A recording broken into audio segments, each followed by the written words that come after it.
everyone. We come to lesson 7 of the Delta 1 workbook, and we want to be able to solve equations with squares. Now we start off with the do it now questions. Pause this video and then come back for the answers. Okay, welcome back. The question says, from the list that we have above here, write down the square root of 81. Square root. Now, square root means what number do I multiply by itself to get 81, for instance. So square root, this is the sign for square root, and it's the inverse of square. So if I square x, what number do I get? So let's say x is 2, for instance. So if I square 2, that means 2 times 2, and the answer to that is 4, which means therefore that the square root of 4 is 2. Okay, so when we're looking for the square root of a number, it means which number did I multiply by itself to get the number that I have in the square root. So the square root of 81 is what number did I multiply by itself to get 81, and these are numbers that we need to be able to know off by heart. We know that 9 times 9 is 81, so the answer to the first one is 9. So the square root of 9, the square root of 81 is 9. What is the square root of 225? 225. Now you can either know this off by heart, or actually we can try out some of the numbers that we have up here. We know it's not going to be 11, because 11 times by 11 is 121. So that's no, we need a number that is bigger than 11. Let's try 15 therefore. 15 times 15 is 225. Therefore the square root of 225 is 15.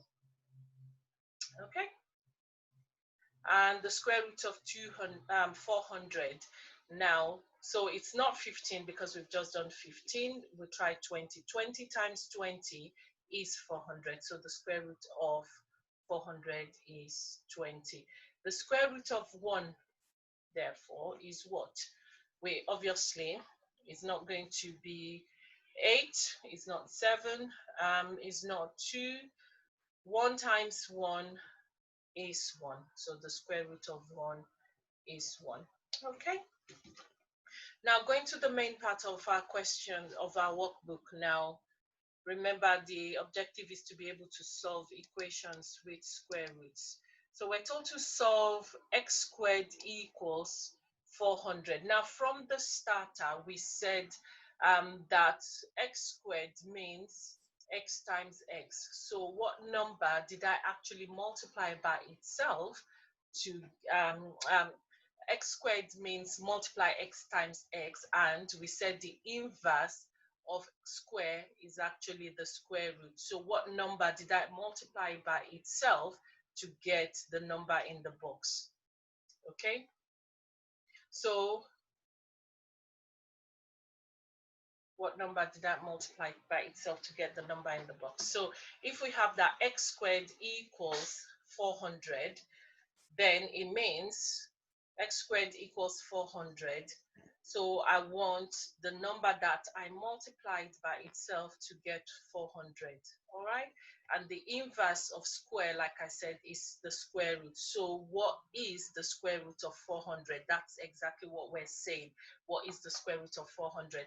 And from the do it now questions that we have had, we saw that 20 times 20 is 400. Okay, so it means the square root of 400 is actually the square root of 400 is 20. Okay, so when we have x squared equals something, to get the answer to that we need to square. The inverse of squared is square root, so we need to square root the other side to get our answer. So x squared is 400. That means x, so if I set that out properly here, so x squared is 400, Okay, it means the x will therefore be the square root of 400, and the square root of 400 is 20. So it means that x is 20, because if I do 20 times 20, I'll get 400. All right. So the next example says solve 3x squared equals 147. Okay, so 3x squared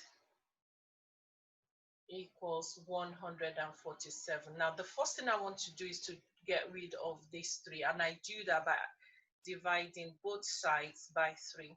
Divide both sides by 3.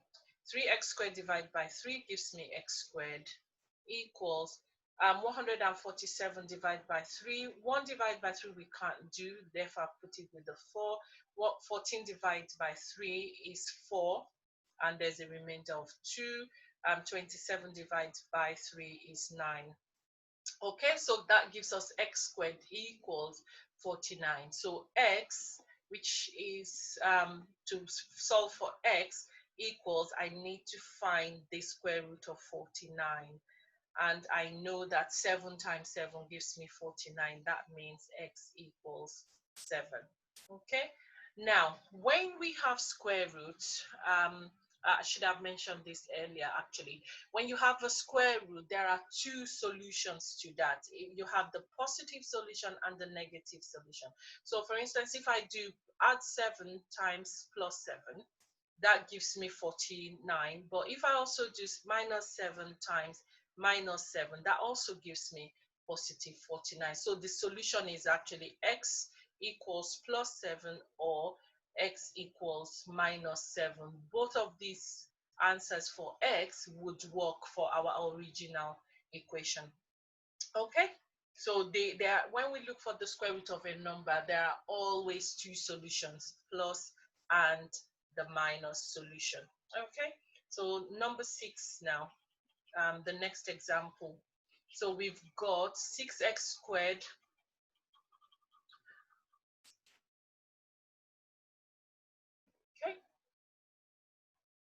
we've got 6x squared equals 486. Again, the first thing is get rid of the 6 by dividing by 6. Divide by 6.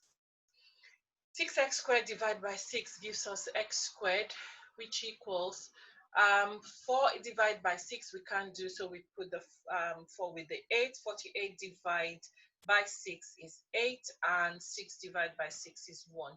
So now we have x squared equals 81. Now, to find what x is, doing the inverse is the square root of 81.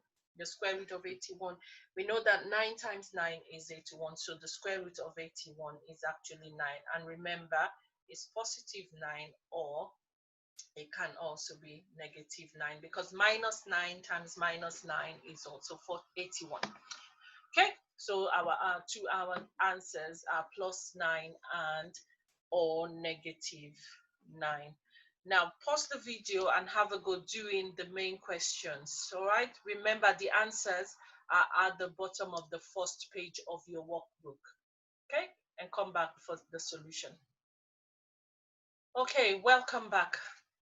I'm going to do question 7 and question 9. We'll try that out now. So we've got 5x squared, 5x, all of that squared equals 2,500. Now this is slightly different to the ones we saw earlier. Now because all of this is in bracket and squared, it means it's 5 squared as well.